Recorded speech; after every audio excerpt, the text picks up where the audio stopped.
Sarah always knew her life was different from those around her. She was a single mother, raising her daughter Emma, alone since she was a baby.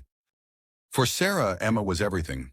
Her light, her reason for living, her joy amidst the difficulties and uncertainties that life always seemed to bring. They were a team, two people with a bond so deep that it was almost unnecessary to speak to understand each other. Sarah and Emma's life was simple but fulfilling. They loved spending Saturday mornings making pancakes and then strolling through the park near their home, where Emma could run freely and play with other children. Sarah felt at peace watching Emma's laughter, seeing how her daughter seemed to find joy in every little detail, in every butterfly that passed by, in every flower that bloomed. It was these seemingly trivial moments that brought meaning to Sarah's life. A woman who had already suffered enough and now clung to every moment of happiness alongside her daughter. But tragedy struck suddenly without warning, as it often does. It was late afternoon when Sarah received a phone call that made her feel as if the ground had disappeared beneath her feet. Emma had gone out with a friend and her mother, just for a quick trip to the city to pick up some materials for a school project. But at an intersection, their car was hit by a speeding truck. Emma did not survive. Sarah's world collapsed.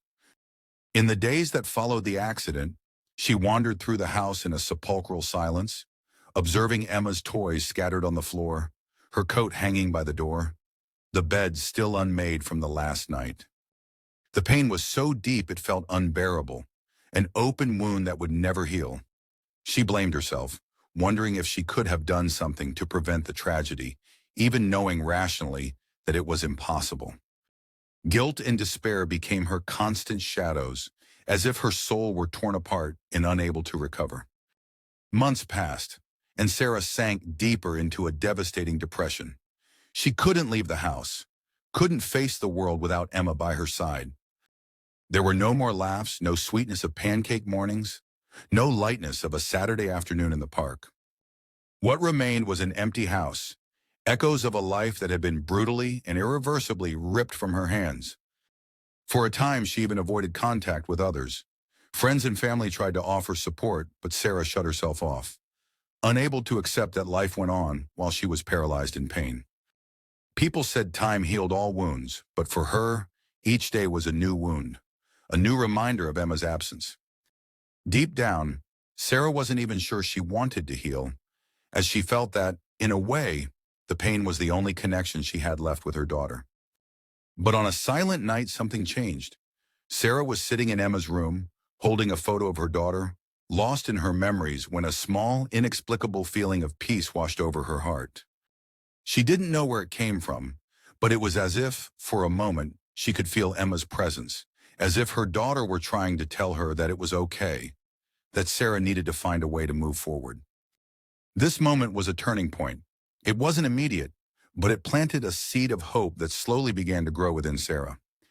She realized that the best way to honor Emma's memory was not to drown in pain, but to find a way to live that reflected the love she and her daughter shared. Sarah began attending support groups for grieving parents, where she found others who shared similar experiences. For the first time, she felt understood, realizing she was not alone in her pain.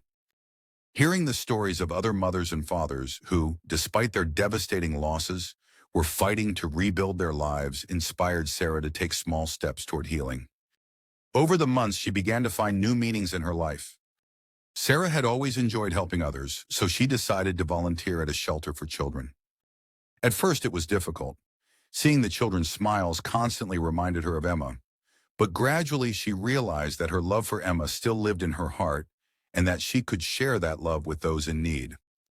Helping other children brought a sense of purpose and peace that she hadn't felt in a long time. Moreover, Sarah found comfort in writing. She began to keep a diary where she poured out her feelings and memories of Emma. This process of writing was liberating, as it allowed her to express her pain while also celebrating her daughter's life. Gradually, the diary transformed into a collection of letters to Emma, a way to keep their connection alive, even if in a different form. Time passed, and Sarah continued to find new ways to fill the void that Emma had left. Although the pain never completely disappeared, she learned to live with it, as if it were a scar that reminded her of the depth of love she had for her daughter. She continued to honor Emma's memory in small ways, planting flowers in the garden in her name, participating in activities to help underprivileged children, and at one point even creating a foundation in Emma's memory that raised funds to assist grieving families. Each step Sarah took towards healing was a tribute to the love and life of her daughter. She never stopped missing Emma, but somewhere deep in her heart, there was a silent understanding that Emma would always be a part of her, that their love was something eternal, transcending the boundaries of life and death. Sarah's journey was marked by unimaginable pain, but also by a strength she never knew she had. She learned that even in the darkest circumstances, love has the power to transform, to heal, and to give meaning to life.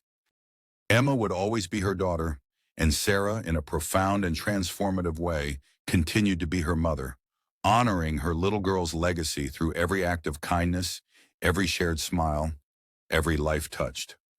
Sarah never forgot the moment she felt Emma's presence that dark night.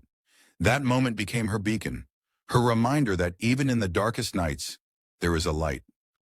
And it was this light, born from the unconditional love for her daughter, that guided Sarah towards a new life, a life of resilience, love, and hope.